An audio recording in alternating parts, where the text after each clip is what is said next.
नमस्ते, मैं हूं आपके साथ पूजा सचदेवा और आज आपसे बात करूंगी आज की बड़ी खबर पर। और खबर यह है कि आज सुप्रीम कोर्ट में सुप्रीम सुनवाई हुई है वक्फ कानून से जुड़ी याचिकाओं पर। कल भी सुनवाई हुई थी। सीजेआई संजीव खन्ना की अध्यक्षता वाली बेंच ने केंद्र सरकार से 7 दिनों में इसका जवाब मांगा है और जवाब मांगा है वक्फ बाय यूजर के मुद्दे पर। केंद्र सरकार को 7 दिन के अंदर इस पर अपना जवाब दाखिल करना होगा और इस मामले पर अगली सुनवाई 5 मई को होगी। लेकिन मुस्लिम पक्षकार और वक्फ कानून के विरोध में याचिका डालने वाले याचिकाकर्ता इसे अपनी जीत मान रहे हैं। ऐसा क्यों? क्या कोर्ट ने कानून पर रोक लगा दी है? जवाब है नहीं। तो फिर मुस्लिम पक्षकार इसे अपनी जीत क्यों मान रहे हैं और क्या क्या आज कोर्ट में हुआ, सब डिटेल में मैं आपको बताऊंगी, तो एंड तक इस वीडियो के साथ जुड़े रहिएगा। वक्फ कानून पर सुप्रीम कोर्ट में सुनवाई शुरू हुई और सॉलिसिटर जनरल तुषार मेहता ने कहा कि कानून पर रोक लगाने का कोई आधार नहीं है। सीजेआई ने केंद्र से कहा कि हम बस चाहते हैं कि दूसरे पक्ष भी इससे प्रभावित ना हो, हम नहीं चाहते कि हालात बदले। तुषार मेहता ने कहा कि अगर आप वक्फ बाय यूजर को लेकर भी कुछ कहना चाहते हैं तो उसको लेकर हमारा पक्ष सुने। केंद्र सरकार ने सुप्रीम कोर्ट से अपना जवाब दाखिल करने के लिए 7 दिन मांगे हैं।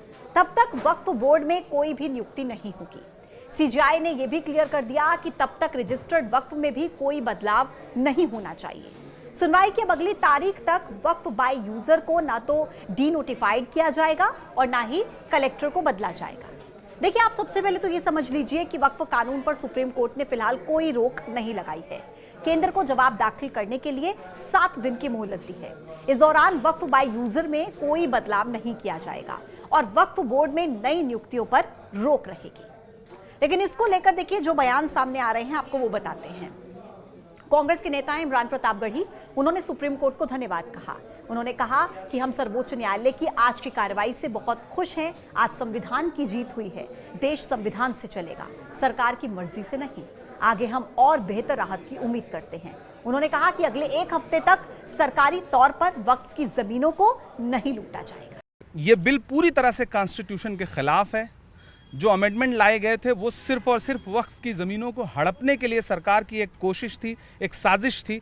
और मुझे खुशी है कि माननीय उच्चतम न्यायालय और माननीय मुख्य न्यायाधीश महोदय इस बात को समझ रहे हैं और जो उन्होंने पॉइंट्स रखे हैं उससे पता चलता है कि भविष्य में हमें और बेहतर रिलीफ मिलेगी। इनके बाद एआईएम से सांसद असदुद्दीन ओवैसी ने कहा कि वक्फ बाय यूजर पर सुप्रीम कोर्ट ने स्टे लगाया है और वक्फ बोर्ड की नियुक्ति पर स्टे लगाया है। हम पूरे कानून को ही असंवैधानिक मानते हैं। यह आर्टिकल 14, 15, 25 और 26 का उल्लंघन है। इस एक्ट के खिलाफ हमारी कानूनी लड़ाई जारी रहेगी। मैं joint working committee of parliament का मेंबर था। जितने अमेंडमेंट सरकार ने उसमें लाए थे हमने उसकी मुखालिफत की और हमने डाइसेंट रिपोर्ट दिया।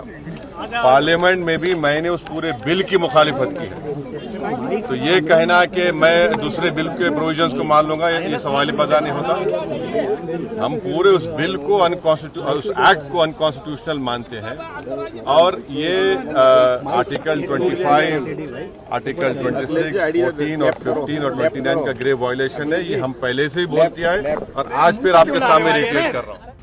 फिर आप विधायक अमानतुल्लाह खान, उन्होंने कहा कि मैं सुप्रीम कोर्ट का तहे दिल से शुक्रगुजार हूँ। इस मुल्क को बचाने में उन्होंने साथ दिया। आज हम इस फैसले से पूरी तरह से मुतमईन यानी कि संतुष्ट हैं। उन्होंने कहा कि हम चाहते थे जैसा वैसा ही हुआ। बीजेपी नफरत फैलाने की कोशिश कर रही है। अब इस मामले पर अगली सुनवाई होगी 5 मई को और सुप्रीम कोर्ट सिर्फ 5 मुख्य आपत्तियों पर ही 5 मई को सुनवाई करेगा। सुप्रीम कोर्ट ने कहा कि 110 से 120 फाइल्स को पढ़ना ये पॉसिबल नहीं है।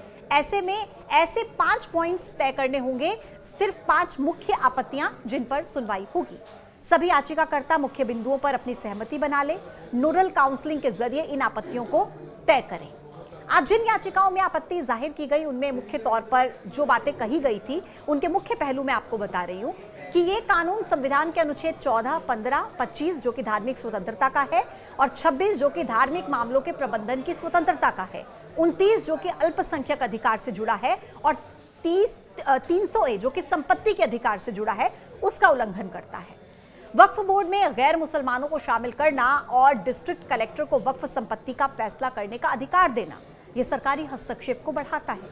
ये कानून मुस्लिम समुदाय के साथ भेदभाव करता है क्योंकि अन्य धार्मिक ट्रस्ट पर समान प्रतिबंध नहीं है। अब नजर रहेगी 5 मई को कोर्ट के फैसले पर कि क्या फैसला कोर्ट की तरफ से, सर्वोच्च न्यायालय की तरफ से इस पर दिया जाता है। आज के वीडियो में इतना ही। कल फिर आपसे होगी मुलाकात एक नए टॉपिक के साथ। तब तक के लिए आप देखते रहिए न्यूज़ 18। नमस्कार।